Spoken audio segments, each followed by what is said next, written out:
Welcome to Embedded. I am Elecia White. I'm here with Christopher White. We're going to talk with each other this week. We just did that. No, wasn't like we just did that. Maybe. All time runs together. It really does right now, doesn't it? It's just one day is like the next. 87th day of March. Oh, I God, believe it's farther than much, that. Yeah. All right. Well, we have some emails to talk about. We have some announcements, and I found some of your homework I want to discuss. That disturbs me. I have no idea what you mean by that. You should be scared. Which one do you want to start with? Let's get the announcements out of the way, I guess, since that's meta show.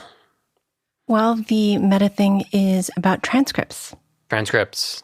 They are available to all now. Now you can see our words. Which I found kind of hilarious. I mean, things taken out of context are usually pretty funny, but... About my stuttering and babbling, try to get through sentences. Does that come through? No, actually it doesn't. The transcription service takes that out. Oh, it's like photoshopping your photos. It's nice. Yes. You have to pay extra to get the stuttering. Okay. And we will do them going forward. We will do them when we replay episodes, as we did for Roger Lynn. Right. And really, if you want an old one done, you're pretty much going to have to wait until we replay it because we take a weekend off, which maybe never. Sorry about that. Well, maybe never statistically. We're still going to take weekends off. Oh, yes. Yes. Maybe never that the particular episode you want comes up in the round robin. But they're kind of expensive, so we're not just going to do them when people ask for requests, because that could bankrupt us if we did all of the previous episodes all at once. Yeah, we're back to spending all of our Patreon dollars on the show, which we were pretty close already. And how can people find them? It is embedded.fm/transcripts/ the number of the show. But so the page will look just like the episodes page, just it'll have transcripts instead of audio. Episode. Yeah. You can also get them in RSS. That is an RSS feed, and you can just put it in your RSS reader. That might actually be better, because the way it's formatted on the website, there's a lot of space, but that was apparently what the screen readers wanted, so I didn't mess with it. Okay. Might be a way to format that differently from CSS or something. Markdown or something. Yeah.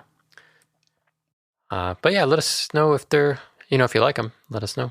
Yeah. Certainly would be nice to hear that people use them for something. Other than us looking at them going, that was a stupid thing I said. Now I can read it over and over and over again. Yes. And then I have some emails from listeners. The first one is from Alan, who's very nice, talking to us about that he likes the podcast. And mentioning the show where I interviewed Chris, he wanted to talk about mentors through our careers. How did they become your mentors, and what was your relationship like? That's a really tough question, because you don't always know who's a mentor until later. Yeah, no, that's definitely the case for me. I didn't have any relationships that was like, will you be my mentor? Yes. Okay, let's meet every week. It didn't happen like that. It was always more organic. Yeah. For me, it was always, from the very beginning when I was an intern, senior person on my team, deciding I was worth something and giving me things to do and encouragement and that kind of thing. But it was not formal. And that relationship happening on and off for years after that, different places and for different things. But and those companies, formal mentorship wasn't something that was, at least I didn't see that happening at any of the places I was at until I think Fitbit, which was, extremely late recent. In your career. Yeah. I had a mentor at HP, but it wasn't formal. And our relationship extended beyond my time at HP. We became really good friends. But then I worked with her at another company, and it kind of fell apart. Like our roles had shifted too much, that the advice she was giving me didn't work anymore, because I at that point been to several startups, and it was like her first. So it was just different. Your mentoring relationships can change. Yeah, and at a certain point, you're a peer, right? And I think we discussed this on the show about mentoring, is that eventually your relationship with your mentor changes such that you're equals, or, you're no longer taking advice so much as just working alongside that person if that is the way it went. And it's definitely possible to have peer mentors. I've had some of those that were the best because they were going through a similar set of problems, and being able to talk through them, or to say, yeah, I went through that last year, and to trade advice, that was super helpful. But, I just don't have relationships that are like, will you be? I remember that for a long time, I was really bothered by a lack of role models. Like, I didn't know what I wanted to do with my career. And everybody I talked to had such a different path that it wasn't related. And I've had other ones besides the one I mentioned, shorter duration. People who I think decided they wanted to help me or encourage my career or whatever. It wasn't something that I said, hey, that person, I'm going to attach myself to them and they'll guide me through this. It was more the opposite, which was weird. In retrospect, it was weird. And most of those tended to be shorter. But yeah, it's the formality of it is something that I haven't really experienced. And your mentor, or your bosses, your managers, how often have they been your mentors? Well, one of them I was talking about was certainly in that role, although I'm not sure I reported to him exactly. I might have. And I think it's natural for managers to take on that role for everybody to a certain degree. To unless you're a super senior. But part of the job of manager is to guide, to the development of your employees. So I always feel like that's part of the thing. It's hard as an employee wondering if your manager is a good mentor to you, because they have different loyalties. Yeah. And if you can get a mentor outside your career, or even better, a mentor from your last job, that pulls your manager in fewer directions. And your managers come and go. Yeah. And sometimes fairly often.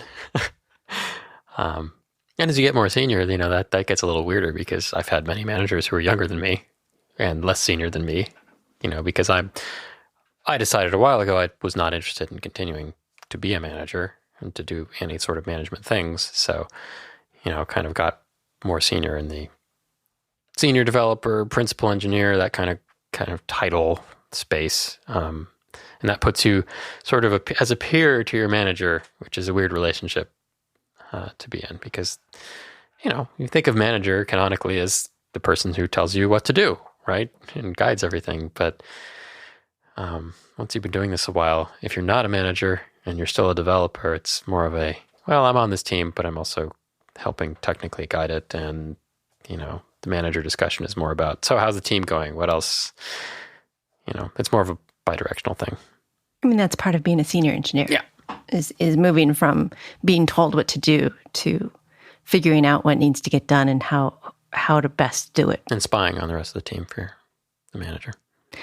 So I don't think we have a good answer for you, Alan. It isn't as concrete as I want it to be. Certainly not planned. So yeah. But I mean, people did. There were definitely a handful of people who helped my career immensely. And I can think of one mentor who I thought he would be a mentor for a long time. But as soon as I left the company, I reached out several times, but he was always too busy. So it's odd. I always thought mentors would be people you had lunch with, but I never had lunch with him. But we did sit and talk occasionally. Yeah. So there is no canonical mentoring relationship. Let's see. We got an email from Iwana, who recently discovered the show and is very excited about it. She is pursuing an electrical engineering degree at the University of British Columbia and really likes embedded systems. So she didn't actually have a question, and I'm not going to read the whole email because it sounds much too nice. But I wanted to point out that if you want to help the show, tell somebody about it. I mean, a lot of people get really excited about it, and I'm so happy. And it's amazing that that's all it takes, is someone saying, hey, I think you'll like this. Hey, they had an episode that I think you might be interested in. One of the hard things about podcasts in general is there's no real, for better or for worse, the whole podcasting thing is based on RSS. It's just out there. Apple maintains the directory through the goodness of their hearts for now. But there's things happening. It's moving, podcasts are on Spotify, and that's different. It's not RSS based. It's their own private little weirdness, and monetization happens there in strange ways. But the core of it is still we don't get any. This open RSS thing, right? And you can get podcasts through dozens of different apps that just feed from the RSS, and or just get it in your RSS reader or go on the website. It's all very open. But what that means is it's hard to discover podcasts because beyond the Apple directory, there isn't really anything out there. And people who aren't in the Apple ecosystem, even though they're using the Apple directory a lot of times, don't go there. Don't go to the Apple Podcasts app, which has reviews and ratings and things and has suggestions for other podcasts. So it's kind of hard beyond word of mouth to get podcasts to grow. So yeah, it's if you like the podcast and you know people who listen to them, mention it. Yeah, and you can review it on iTunes. That does help get us some visibility there, but it depends on if you're able and willing. If you're able and willing, it gets us visibility in that when we get more reviews, they push us up higher in the rankings, and then a few more people see us. Yeah. There's all these weird websites too that try to become discovery engines for podcasts. One of our problems is that we clash with NPR Embedded, which makes discovery a little weird because it makes you search for us, sometimes you get them. A little weird. You search for them, sometimes you get us, and the directories sometimes have a little issue with that too. So. Yes. So if you want to support the show, tell people about it. If you want to do more, feel free to review it on iTunes. If you want to do more and you have an extra couple bucks, join us on Patreon. Let's see. Do you want to talk about SVG files or BLE apps? Wow, both sound Don't thrilling. They sound thrilling? Thrilling. Yes. Let's go with SVG. Okay. On the off chance that BLE is open-ended and we just talk for the next 3 hours. I got a new gadget based on the recommendation of a listener, James. I was talking about origami in the Slack channel and that I wanted a laser, but I go through this laser cutter every twice a year. I want one, but then I talk myself out of it. And he suggested a Cricut, which is like it's a bug. No, it's kind of like AxiDraw, but with razors. Okay. It's that sounds terrifying. A 2D CNC widget that you can put a pen in, that you can put blades in to cut fabric or wood or paper, and you can put different things in to like score or perforate or whatever. And so I since it was a tenth the price that I was looking at for lasers. Which, and the lasers, you have to that was ventilate a cheap them laser. And service them, and you have to put it somewhere you were never going to use it. And yeah. So I got the Cricut Maker, and it has been so much fun. I have been doing lots of origami with it. I did a couple of the other things they suggest just because, I don't know, everybody else makes stickers with it. I can make my own stickers. And then I ran into the giant problem of doing some of the origami I wanted to do. I needed to modify the images in ways that were non-trivial, weirdly non-trivial. So they're vector. They come as vectors, presumably for the pen or scoring paths, right? Well, the Cricut uses SVG files, which are vector files, which I thought were basically, they're PNG or bitmaps or, just another binary format. but they aren't. They're XML files, which totally blew my mind. And you were just like, oh, yeah, I knew. Well, I knew because that was what I'd done for the last 5 years at Fitbit. So I had to learn a bunch about XML files in Python, and I modified some SVG files, and now I have all these ideas about origami in Python and software. But then I keep just going back to folding instead of writing more software. I can write software for work. No, SVG is cool though because it's very human readable, which is kind of a plus and a minus. A minus in that it's verbose. If you're trying to draw something complicated, it's often got a lot of elements in it. A very big text file. It's weird to me how like every program outputs a different form of SVG. Yeah. Like if you load the same thing, this one will make curves, this one will make a billion little tiny lines. It just is super odd. Yeah, it depends on the quality of their rendering engine and how they output it. Yeah. The one thing about the Cricut that's cool, I think it was one reason you got it instead of the Axodraw, was it has 2 tool things. Well, and because it does enough pressure to cut. Right. You need to cut. Yeah. But the 2 tool things means you can score and cut without swapping anything. One could, but someone bought an extra tool that was a little better for scoring, so I swap them out. Oh, yeah. Right. Well, never mind then. But it does have 2 tool slots, is what I'm trying to say. It's kind of beautifully engineered. Yeah. The whole thing is beautifully engineered. It's got little secret cubbies for your tools. But it's not hackable, right? There was an older version that was hackable, and now I guess it isn't, which is sort of sad. This is out of the box, it works, you use it, you don't.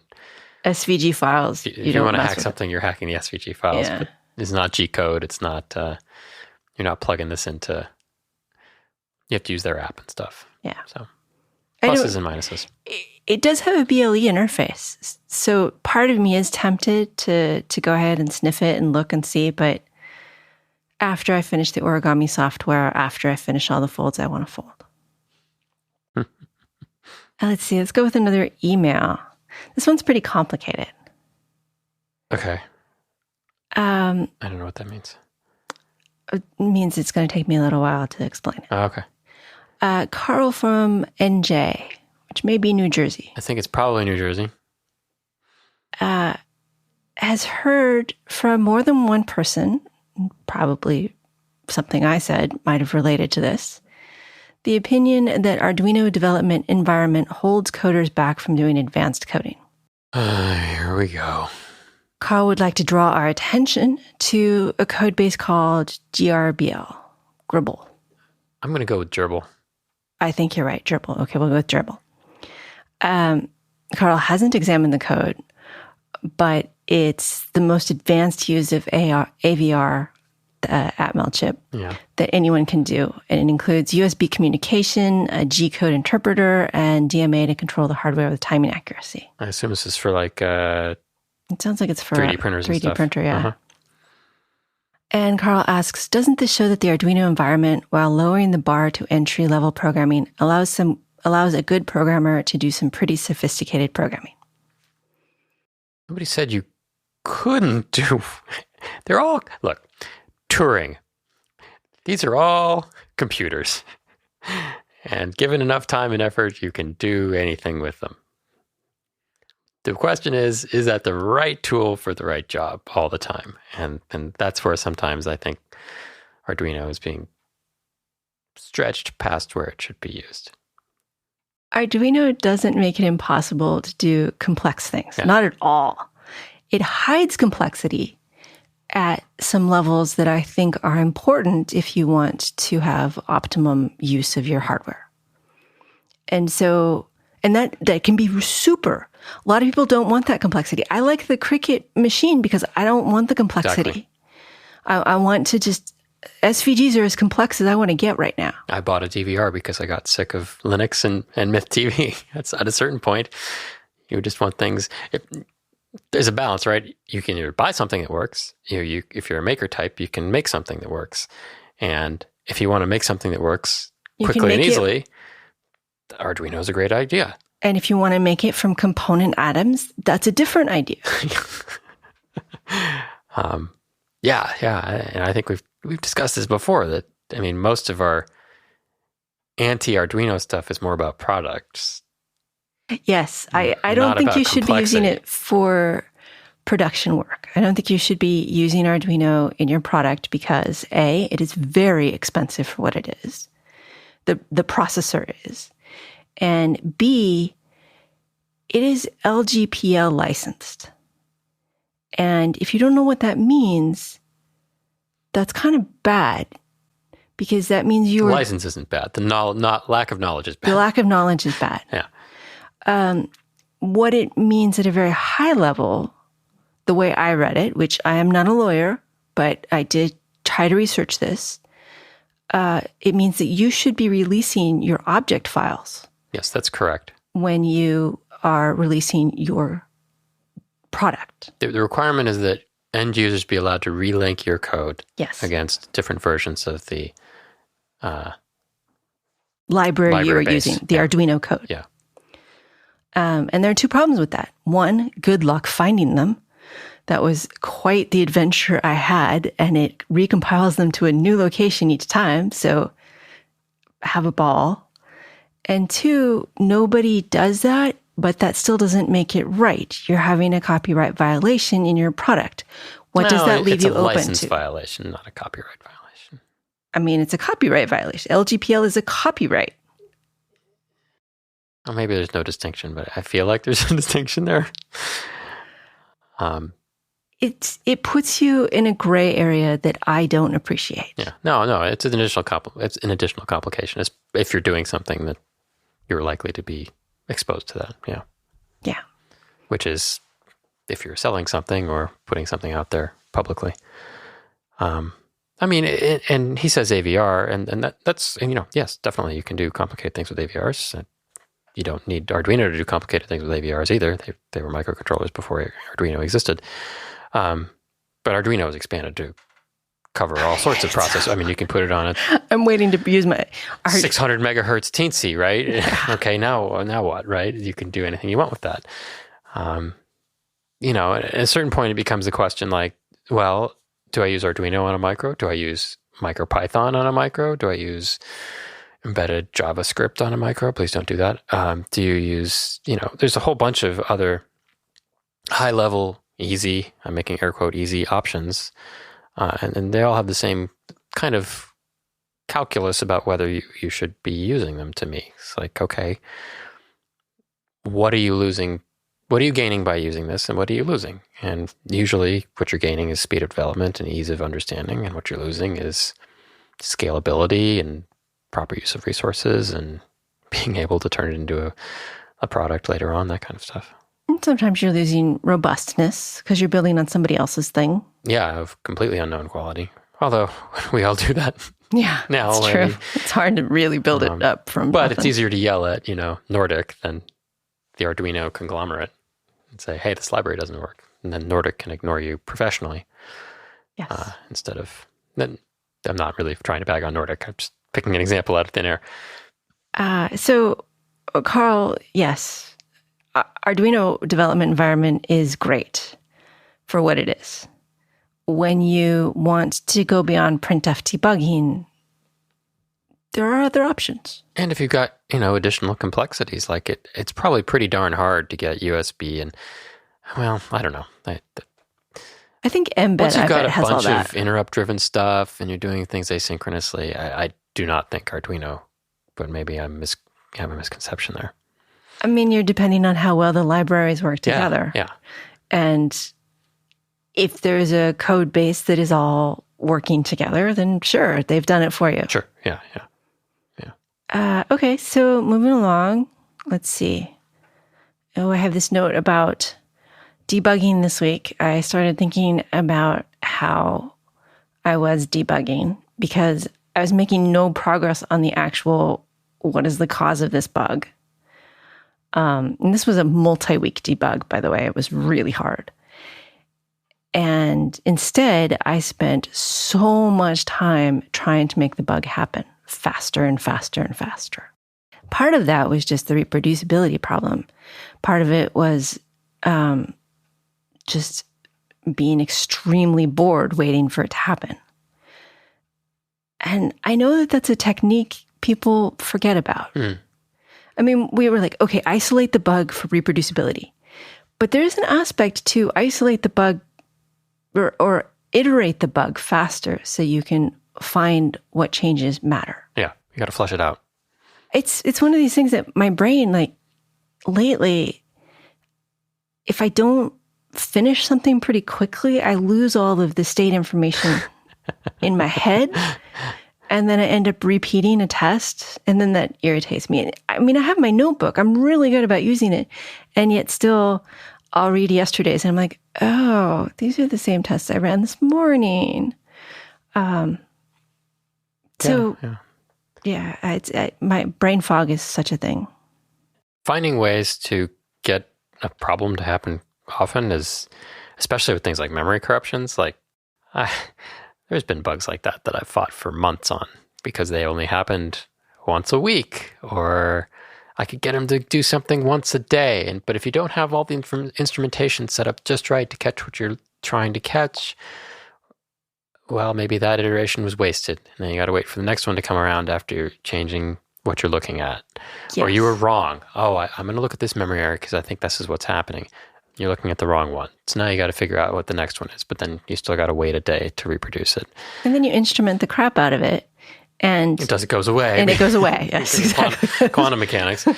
Well, not really, but yeah. And so finding ways to get something to happen more often is not only does it help you get more shots on goal to find out what the problem is, but it also changes how you think about the problem, because if you can make it happen more often, well, now you know something about it you didn't before.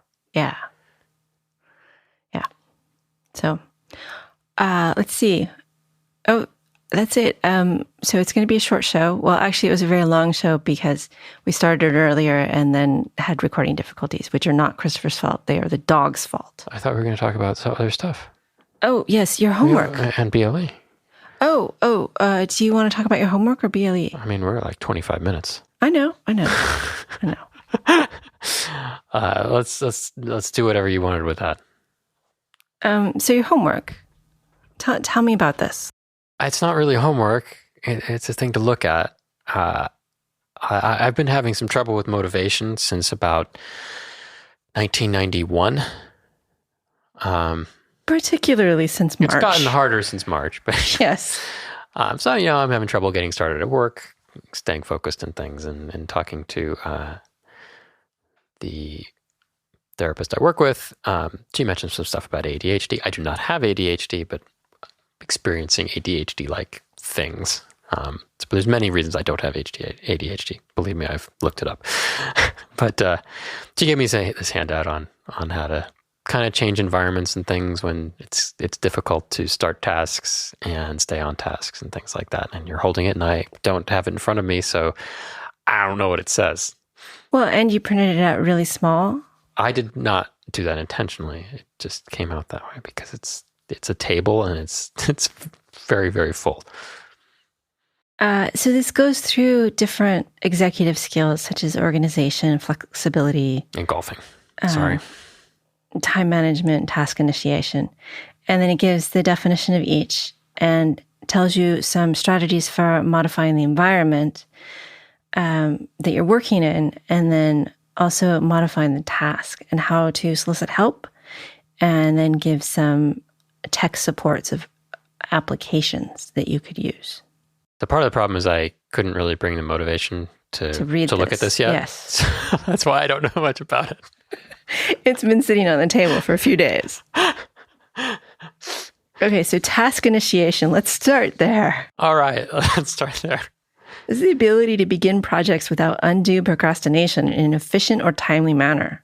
I don't know where this came from, so I don't know that we're... I'm not going to read it all. Okay. It's all fair use. A young child is able to start a chore or assignment right after instructions are given. High school student does not wait until the last minute to begin a project. But if you wait till the last minute, it can only take a minute. So that's pretty compelling. Ah, yeah. So what does it say for okay, give me some suggestions for, I get up in the morning, I spend 2 hours on the internet, and I just got to get going at work. So plug that into your formula there. Tell me what to do. Okay, you should choose a time. You should choose a place where you won't be distracted in a time that doesn't conflict with other regular activities. I have no other regular activities. Okay, so check. Place the task to be done in a location you visit regularly and put all the necessary materials in that place. Oh, no, that's interesting. That's your computer. Okay, so your computer. Suspend access to distracting electronics. See, now this is the problem. Which is your computer. The computer is the thing I got to do the project on, but it is also the source of all distraction. Maybe I need another computer. I think actually the modifying the task, I mean, making your environment sufficient is one thing, but they also recommend to keep the degree of effort required low. Say, I'm just going to do this for 5 minutes. It's easier to initiate something if you know you can get through it quickly. And I know you, like me, if you just start, we both get lost in code and are happy working. It's just that initial few minutes of pushing through. And so sometimes I do say, okay, I'm going to work for 10 minutes. And if I can't make some progress, I'm just going to close my notebook, not bill, and go do something else. Sometimes my brain just isn't ready. It's hard, though, to just, changing the degree of difficulty by changing the expectation of time is good. Changing the degree of difficulty of the task itself is not, I'm going to work on this deep learning network, but I'm going to try to make it easier on myself. That's not always, these are hard problems. So part of the thing is getting the motivation to, okay, I'm going to engage with this thing that's difficult to think about. One of the things that they suggest if you can ask for help is to ask for help selecting or brainstorming a starting point. I don't know why you'd need to ask for somebody else. If you're a kid, maybe. But I think that's a good thing, is that there's a lot of times the problem is so big and insurmountable, it's just not worth starting. And if I can instead break it into just a piece, just a starting point to chink away at the wall of work, that helps a lot. Their other suggestion was to ask someone to check in with you to make sure you've completed the task in the time frame you selected. Does that work with you? Sometimes. Does it? There were a couple of these where it asks you to, or it suggests that you ask someone to cue you or check in, or the guilt is the wrong word, but accountability is a big thing for me. It's the only reason I get anything done, is because eventually the crushing guilt, the fear of completely getting nothing done and having the person I'm supposed to be doing it for overwhelms me. And usually that doesn't take that long, so I'm pretty good. But yeah, that kind of accountability. If I find even if I say to somebody sometimes I'm going to do this by Friday, and they don't care, it still works. Yeah. Because I said it, so I better do it. So that can help. It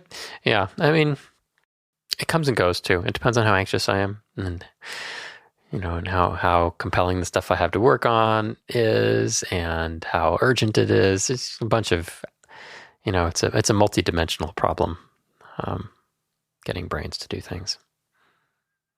Well, there was one here, the working memory one is the executive skill. It's the ability to hold information in memory while performing complex tasks. What'd you say?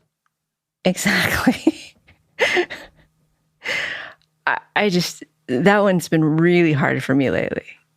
And that's just a sign of fatigue and stress, and all your neurons are firing too much, and no, I have that happen a lot. Also, I haven't been talking about it much, but especially one of the things I'm working on, I have like 8 branches in Git, They're all just slightly different, and it's kind of there's a lot of experimentation and research going on, and it's happening very quickly.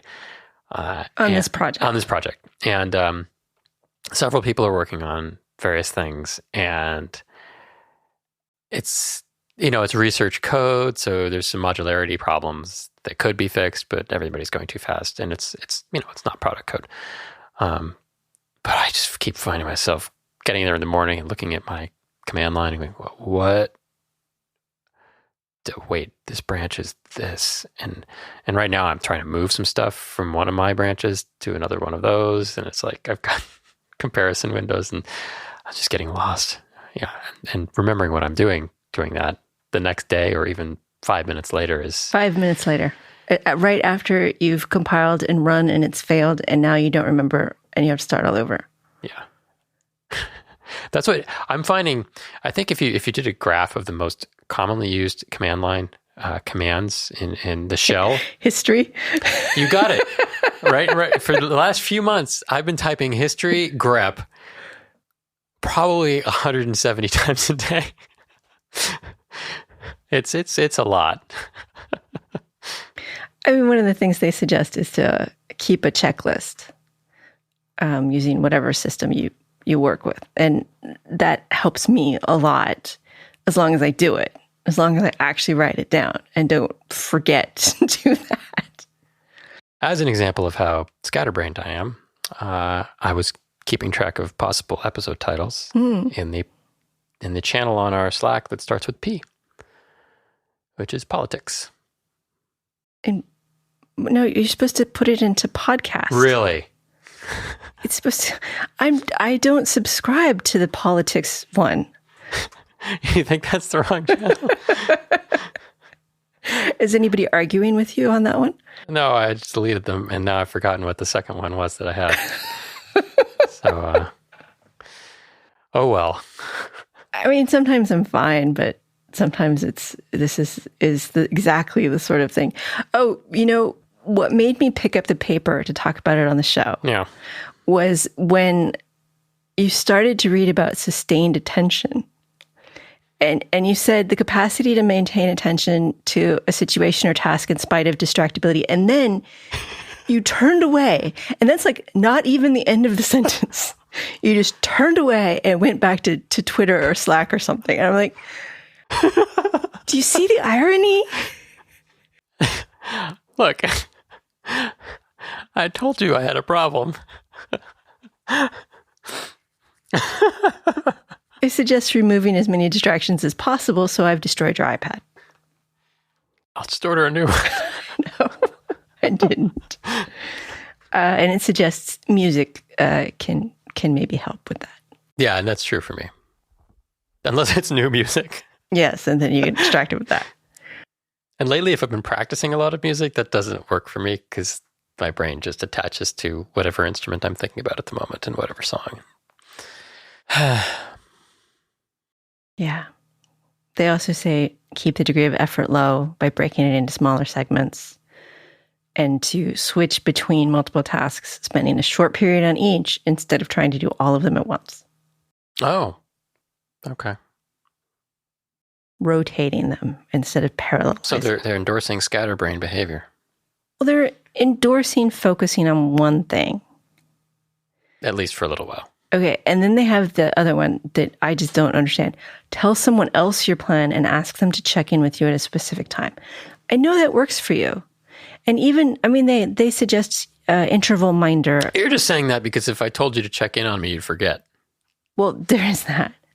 But there's also, if you checked in on me for these things, there's a reason I don't use my Fitbit is because I don't even like it when it congratulates me. It's just so judgmental. It doesn't have to be judgmental. It just says... I don't like it when things tell me what to do. Get up and walk. I'm busy here. But that sort of thing works for you. Yeah, because it's not actually alive.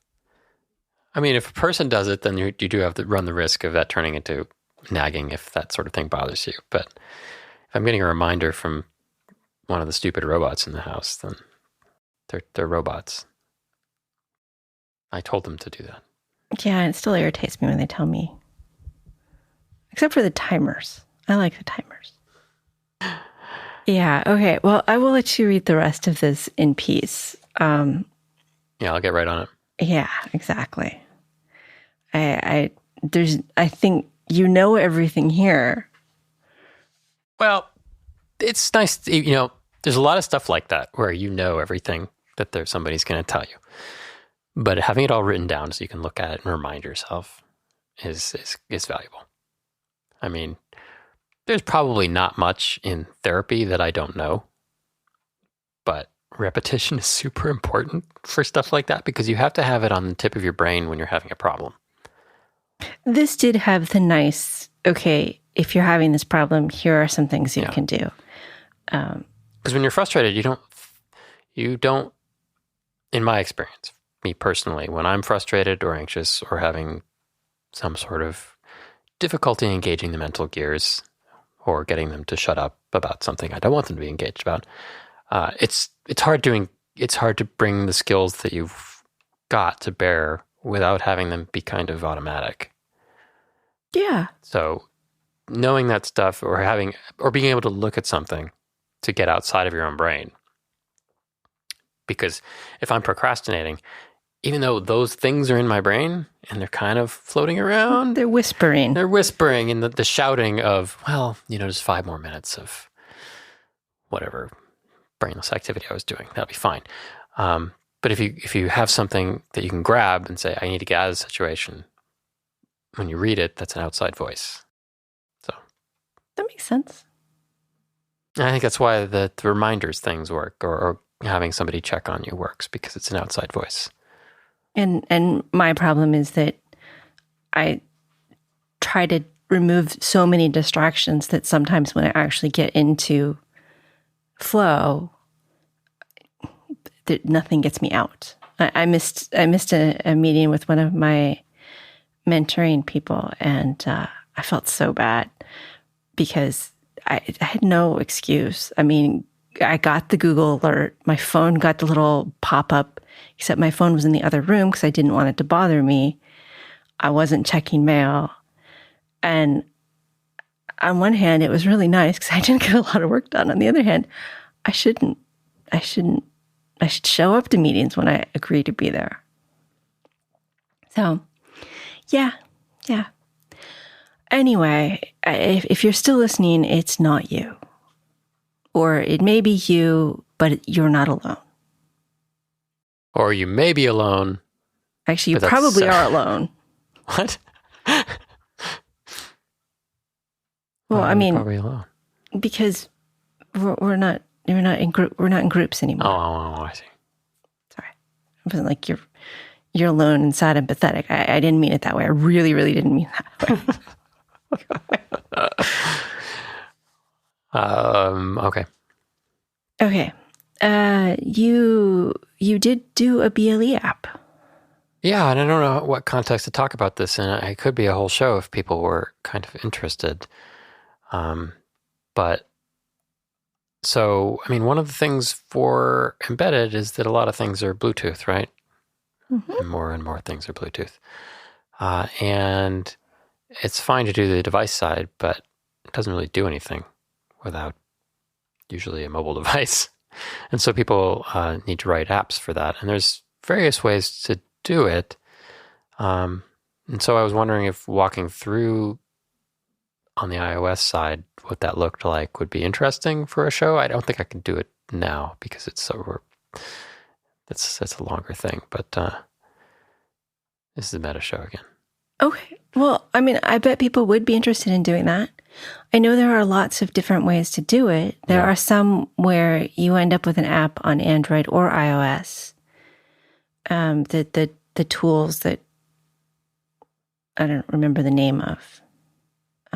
I want to say Appcelerator, but that was like 10 years ago. Oh, there are some cross-platform things, and they have their downsides. Especially when you're working with something like Bluetooth that is very hardware-centric. Yeah.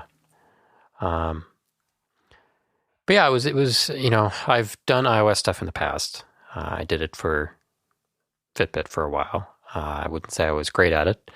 But with Fitbit, you were modifying an existing app. Yes. So developing a new one from scratch was both easier and harder for certain reasons. Easier because some of the architectural decisions that were made at Fitbit made things difficult to try to add new code and features.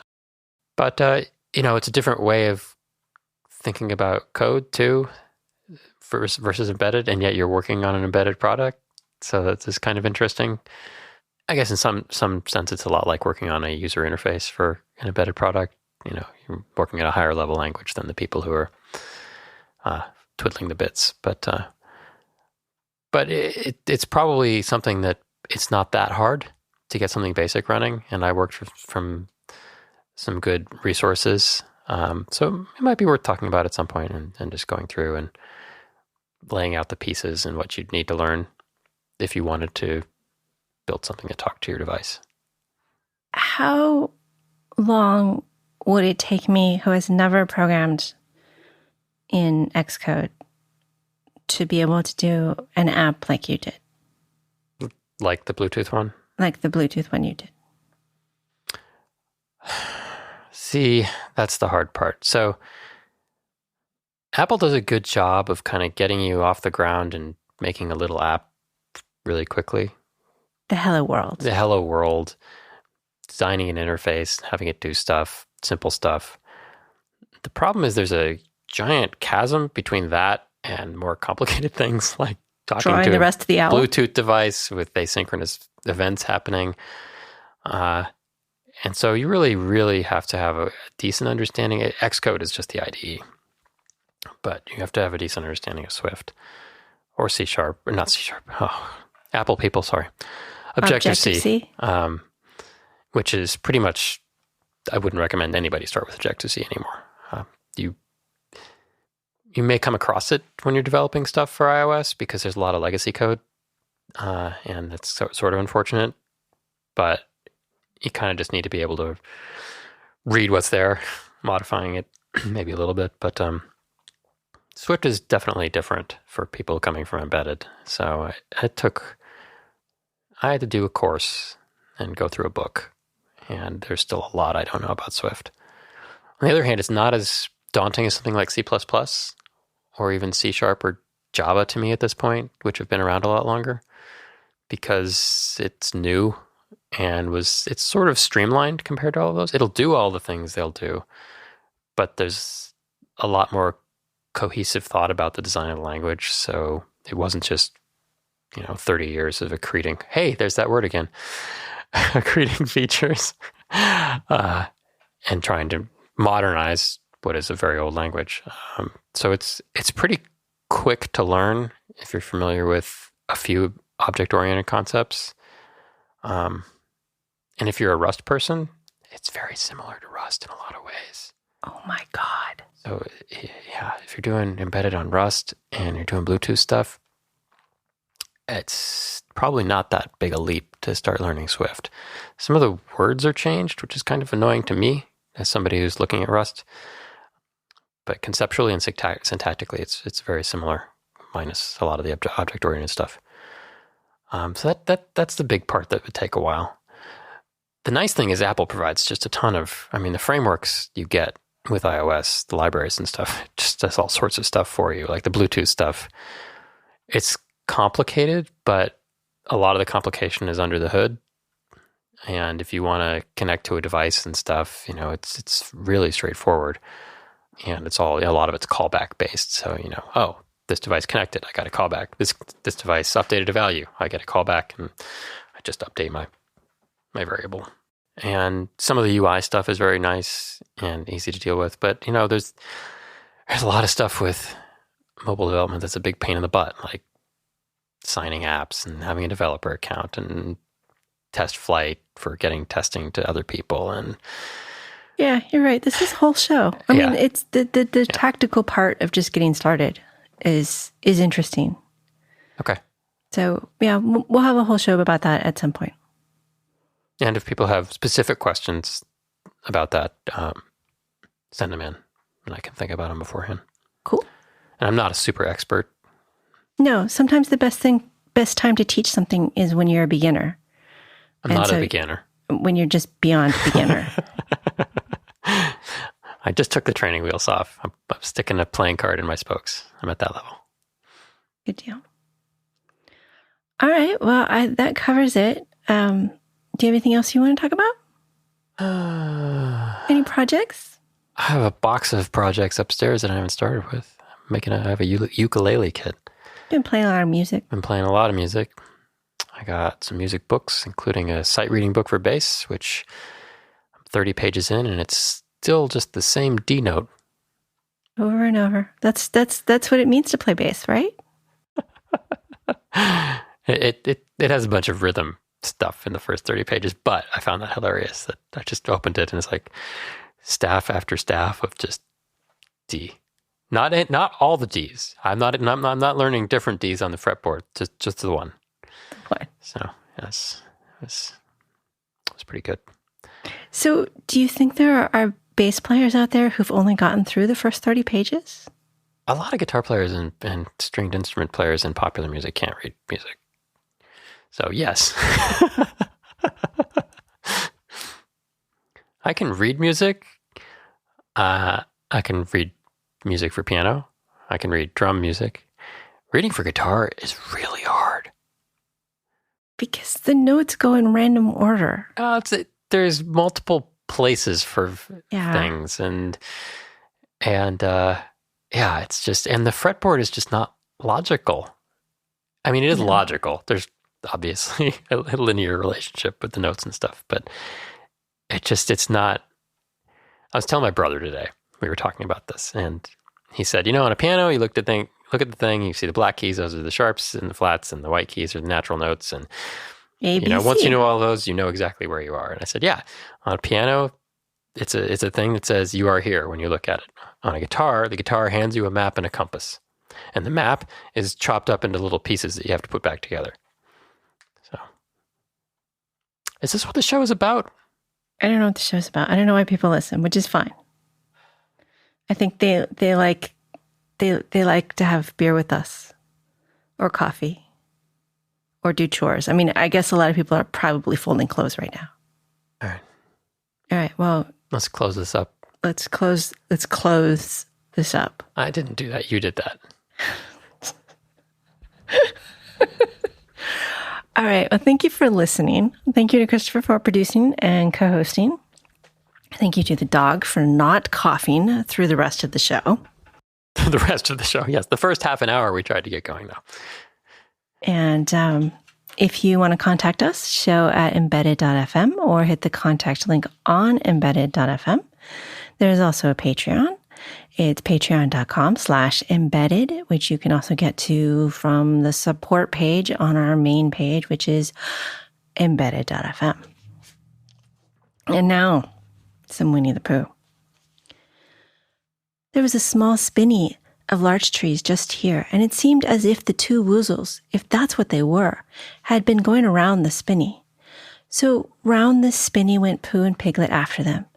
Piglet passing the time by telling Pooh what his grandfather, Trespassers W, had done to remove stiffness after tracking, and how his grandfather, Trespassers W, had suffered in his later years from shortness of breath, and other matters of interest, and Pooh wondering what a grandfather was like, and if perhaps this was two grandfathers they were after now, and if so, whether he would be allowed to take one home and keep it, and what Christopher Robin would say, and still the tracks went on in front of them.